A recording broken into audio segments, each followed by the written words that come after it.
দিয়ে চলাচল করার সময় এরকম যদি ফুল গাছ দেখেন আপনাদের কাছে কেমন লাগে? আমার কাছে তো মোটামুটি ভালোই লাগে, বা নার্সারি দেখলে তো অনেক সুন্দর লাগে। দেখা যায় অনেকগুলো ফুল ফুটে থাকে বা অনেক রকমের ফুল ফুটে থাকে। এই যে দেখেন এই জায়গায় অনেকগুলো ফুল ফুটে রয়েছে, আর এখানে প্রায় 3-4 রকমের গোলাপ ছিল আর কি। সাদা গোলাপটা আমাদের কাছে দেখে ভালোই লাগতেছিল। এখানে প্রায় মিষ্টি কালারের একটা গোলাপ ছিল। তো যাক, এখানে 2-3 দিনের আর এক জাস্ট ভিডিও তো আগেই বলে রাখি, কারণ এখানে নুডলস দেখানো হচ্ছে। প্রায় 2 দিনের নাস্তা ছিল, সন্ধ্যা নাস্তা ছিল নুডলস। তো ওই নুডলসের ভিডিওগুলো দেখা হচ্ছে। তো এই যে সন্ধ্যার নাস্তা হিসেবে নুডলস, কারণ হুটহাট করে বাচ্চাদের একটাই খাওয়া, মানে সব বাচ্চা আমার মধ্যে যে সবাই পছন্দ করে এমন মানুষ কমই আছে পছন্দ করে না। সবাই মোটামুটি নুডলস পছন্দ করে। আমরাও মেহমান আসলে হুটহাট নাস্তা বলতে নুডলস বুঝি।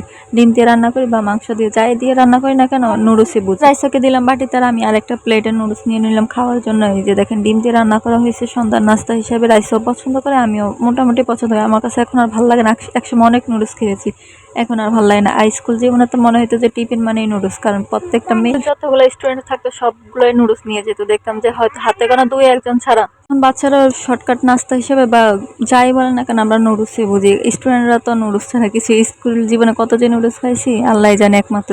তো যাক, এই তো এটা ছিলাম, আমি দোকানে যাচ্ছিলাম আর কি। দোকানে বলতে হুমারে কিছু ওষুধ লাগতো, ওটার জন্য হয়তো বা দোকানে যাচ্ছি, যেহেতু ভিডিওটা অনেকদিন আগে সেজন্য যাচ্ছি, ওইটাই মনে নেই আর কি। তো যাকে এই যে দেখেন, তারপরে এই যে আমি হেঁটে হেঁটে যাচ্ছি। আমি এখানে যেহেতু বললাম যে 2 দিনের ভিডিও অ্যাডজাস্ট করা, তো এই যে আমি হেঁটে হেঁটে আসার সময় এটার ভিডিও, যাওয়ার সময় দেখছেন, আসার সময়। আর এই যে দেখেন রাইসে একটু মেহেদি পড়ছিল, অনেকদিন আগের ভিডিও রাইসে মেহেদি পড়ছে, এখন আবার নতুন করে আবার মেহেদি পড়ছে, কিন্তু 2বার মেহেদি পড়া শেষ হয়েছে ওর।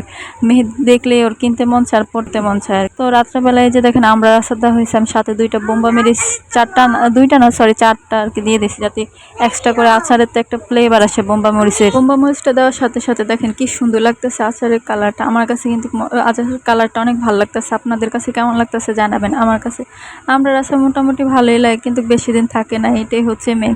তো যাক, সব কিছু দিয়ে আমি কিন্তু আগের দিন একটু জাল করে রেখেছি, পরের দিন আর কি চিনি হয়েছে কিনা ওইটা দিয়ে পাঁচফোড়ন মশলা সব দিয়ে তারপর নামিয়ে রাখছি। আমি কিন্তু একদিন আচার দিন, আমি প্রায় 2 দিনে আচার দেওয়া হয়। দিন তেল আর চিনি দিয়ে এরকম উতরায় রাখা দেয়, তারপরের দিন আর কি মশলা যা আছে সব দিয়ে দেয়।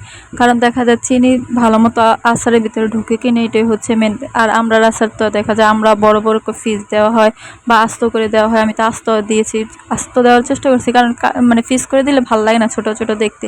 তো আমরা আচারে কিন্তু বরকত কম হয়। এখানে প্রায় 20 না 22 পিসটা আমরা ছিল, তো ওইটারই আচার দেওয়া হয়েছে। আর বোম্বা মরিচ দেখেন কি সুন্দর লাগতেছে। আমি তো মানে বারবার এইটাই দেখতেছিলাম, বোম্বা মরিচগুলো আচারটা এখনও দেখলে যে ভাল লাগে, কি যে একটা শান্তি লাগে। দেখা যায় খিচুড়ির সাথে একটু আচারের তেল দিলে ভাল লাগে। খিচুড়ি রান্না শেষে আচারের তেল দিয়ে একটু ঢেকে রাখবেন, তারপর নাড়া দিয়ে দেখবেন যে ভাল লাগে।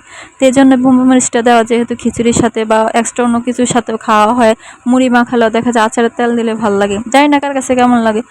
তো যাকে এই যে দেখতে দেখতে দেখেন আচার দেওয়া শেষ, আমি একটু বাইরে চলে আসলাম। আর দেখলাম যে বৃষ্টি হবে একটু পরে, মনে হচ্ছে আকাশটা কি মেঘলা, তাই না?